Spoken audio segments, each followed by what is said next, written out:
Kumusta mga chong? Ito yung ating Yamaha YTX 125 ngayon. Bali ngayon ay June 1, 2024, Saturday, 9:55 AM. Bali ngayong video mga chong, magpapalit tayo ng handle grip. Ito, naka-ready na yung handle grip natin na ipapalit.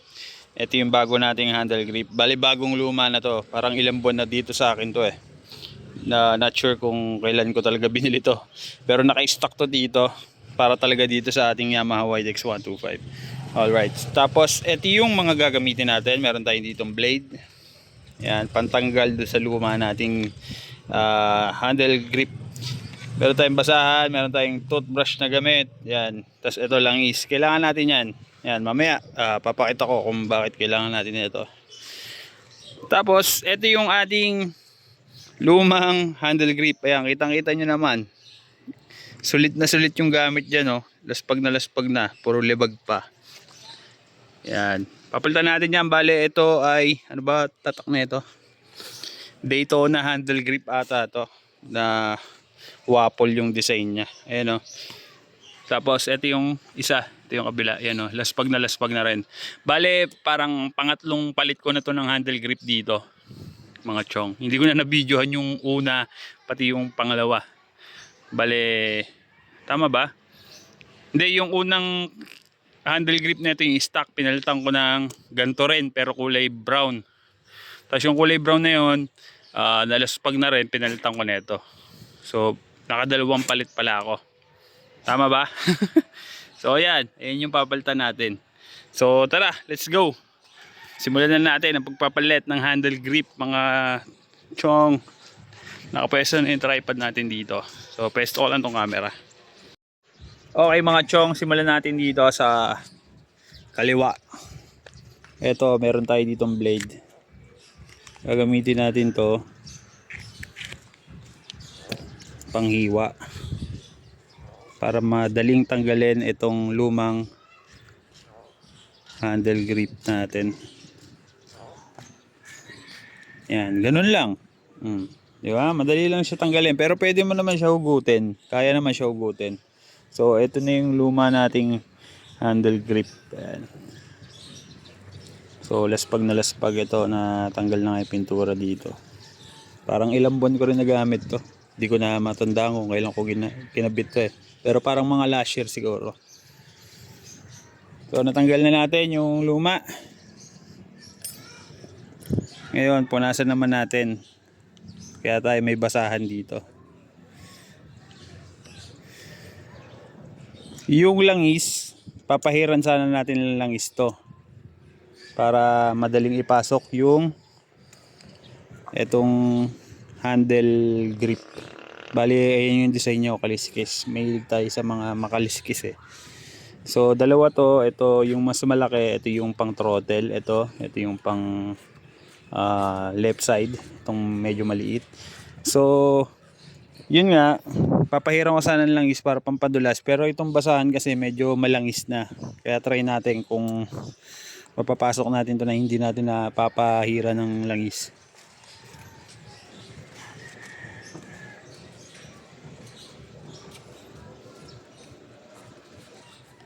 Okay mga chong, kaya naman oh. Okay na. Medyo malangis na rin kasi yung basahan na ginamit natin. Okay, tapos na tayo dito mga chong. Doon naman tayo sa kabila. Ayan o, angas, di ba? Alright. Okay mga chong, dito naman tayo sa throttle. Ganun lang din, gagamitan natin ng blade para mas mabilis at madaling tanggalin tong lumang handle grip na nakakabit dito.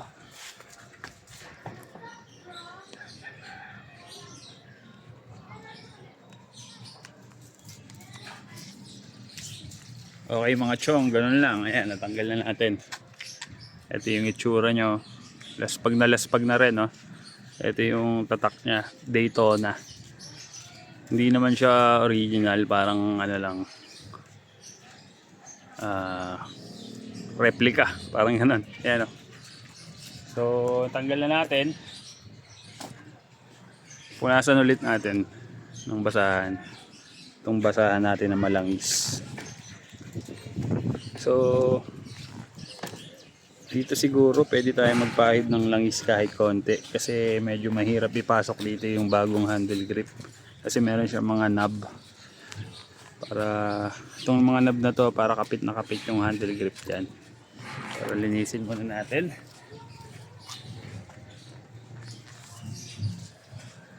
Tanggalin lang natin yung mga naiwang handle grip. So ito medyo malangis na eh.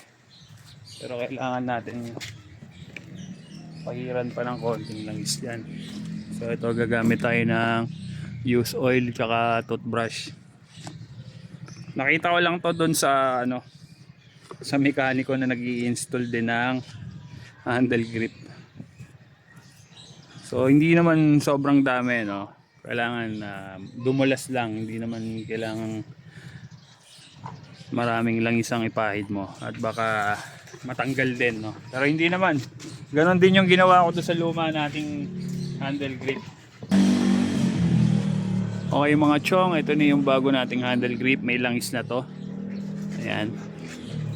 So salpak na natin.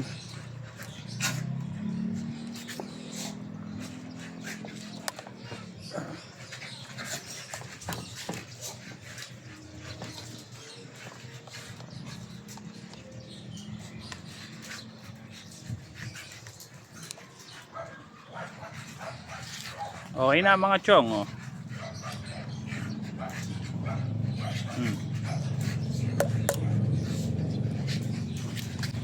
Nakabit na natin yung bago nating handle grip.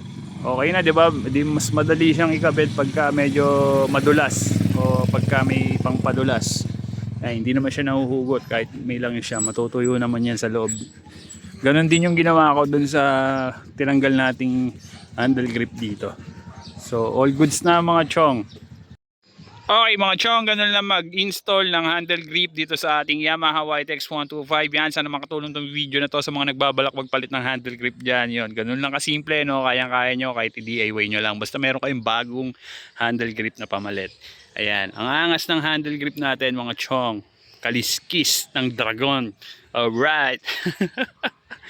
So yan mga chong, hanggang dito na itong video na to. Huwag nyo na lang kalimutan mag-like, comment, and subscribe. At pindutin nyo maliit na notification bell dyan.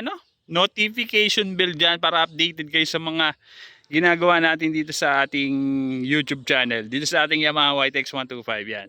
Alright mga chong, peace. Rock and roll. Kita tayo next video mga chong.